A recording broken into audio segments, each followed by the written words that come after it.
अस्सलाम वालेकुम dear students. तो आज जो हमारा ये टॉपिक था क्लासिफिकेशन ऑफ रिटेलर्स का, इसका जो आखिरी टॉपिक है हमारा other types of retail stores, तो आज जो हम ये कंप्लीट करेंगे। तो इसके साथ ही फिर आज का जो हमारा फर्स्ट चैप्टर है इसका वो कंप्लीट हो जाएगा।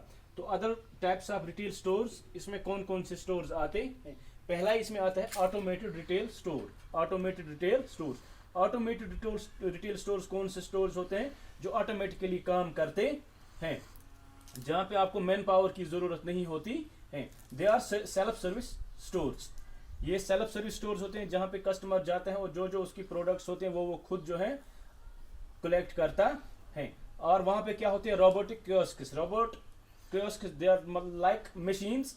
तो वहां से वो मशीन्स के थ्रू अपने जो है प्रोडक्ट्स वो कलेक्ट करते हैं। और ये मोस्टली कहाँ पे होते हैं? एयरपोर्ट्स पे होते हैं, मॉल्स में होते हैं। वहां पे क्या होता है? The stores accept credit cards and are usually open 24/7। ये स्टोर जो होते हैं ऑटोमेटेड स्टोर्स, ये क्रेडिट कार्ड्स, आप जो है अपना क्रेडिट कार्ड वहां पे स्वैप करते हैं।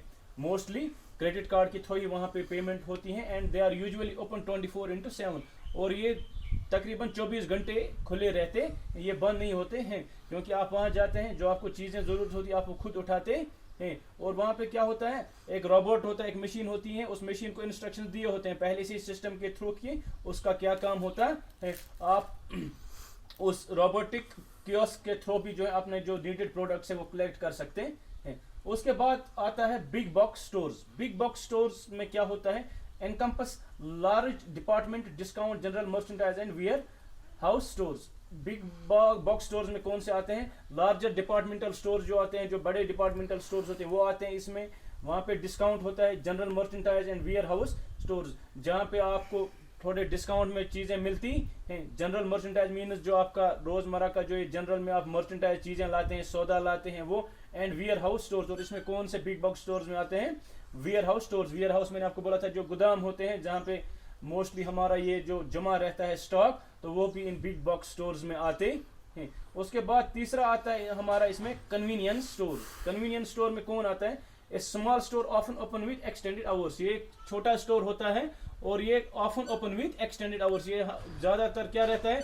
काफी देर तक ये खुला रहता है। और इसमें क्या होता है? जो रोजमर्रा की हमारी जरूरतें होती है वो मिलती है हमको इसमें कन्वीनियंस स्टोर में। इसके बाद जो हमारा चौथा आता है इसमें, तो फिर लास्ट जो आता है वो है जनरल स्टोर। जनरल स्टोर क्या होता है? Store which sells most goods needed typically in rural areas. General store एक ऐसा स्टोर होता है वो चीजें बेचता है जो टिपिकली कहाँ पे जरूरत होती है, जिनकी जरूरत रूरल एरियाज में, देहाती इलाकों में जिन चीजों की जरूरत होती है, general stores mostly rural areas में ही होते हैं। Retailers can opt for a format as each provides different retail mix to its customers. Retail जो होते हैं, रिटेल स्टोर जो है वो एक ऐसा फॉर्मेट कर सकते हैं जिस हिसाब से उनके क्या है, जिस हिसाब से उनके कस्टमर्स होंगे उसी हिसाब से जो है वो अपना फॉर्मेट ऑप्ट कर सकते हैं। वो किस हिसाब से आता है? एग्जांपल लाइक डेमोग्राफिक्स, किस हिसाब से उस इलाके की जो है आबादी है, पॉपुलेशन किस हिसाब से है, उस हिसाब से जो है वो अपना रिटेल स्टोर है उसका जो है फॉर्मेट वो चूज कर सकते हैं। और जो वहाँ पे आबादी है उनका लाइफस्टाइल का कैसा है, उनका परचेज बिहेवियर कैसा है।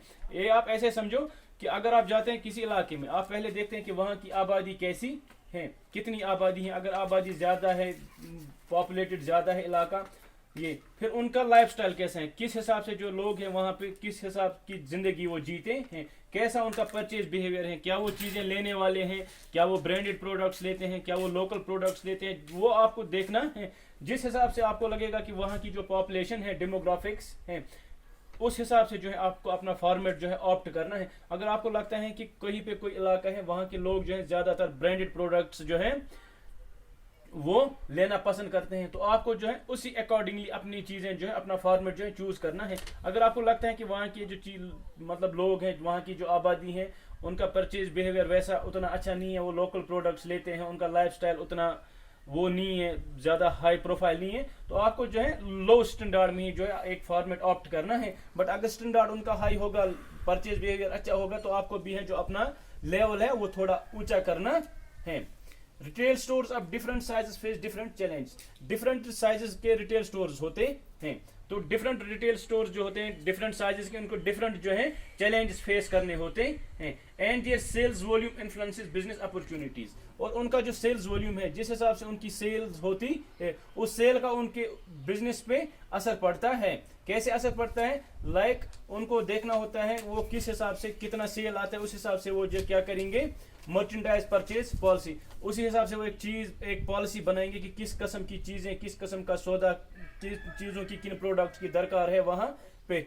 नेचर ऑफ प्रमोशन, कैसे उनको जो अपने प्रोडक्ट्स की कैसे वो प्रमोट करेंगे। अगर उनको लगेगा कि वहां पे जो है अच्छा सेल कर रहे हैं, वो उनका जो रिटेल आउटलेट है, रिटेल शोरूम है जो है वो अच्छा चल रहा है, तो वो उसी हिसाब जो है अपने बिजनेस को, अपने इसको ऊंचा करेंगे। उनको जो है मर्चेंडाइज परचेज पॉलिसी, जो उनका जो वो मर्चेंडाइज जो सौदा परचेज करते हैं अपने आउटलेट के लिए, अगर उनको लगेगा कि अच्छा निकलते हैं, अच्छे अच्छे प्रोडक्ट्स निकलते हैं, ब्रांडेड प्रोडक्ट्स निकलते हैं, तो वो सेल्स वॉल्यूम से उनको पता चल जाएगा। अगर सेल उनका अच्छा होता हो तो जो वो है वो उसी हिसाब से चीज़ें परचेज करेंगे, और उसी हिसाब से जो है वो अपनी चीज़ों की प्रमोशन करेंगे। प्रमोशन कैसे करेंगे? कैसे वो डिस्प्ले करेंगे अपनी चीज़ों को, कैसे वो मतलब जो एक डिस्प्ले लगाते हैं हम, जहाँ पे हम ये चीज़ें जो रखते हैं, सो दैट कस्टमर हमारा ये हो, कैसा हम अपने शोरूम का ही जो है वो उसका डिज़ाइन बनाएंगे। ये सब हम उस किस से मतलब डिपेंड करता है, सेल्स वॉल्यूम से। अगर सेल अच्छा है तो हम एक अच्छा फॉर्मेट जो है ऑप्ट कर सकते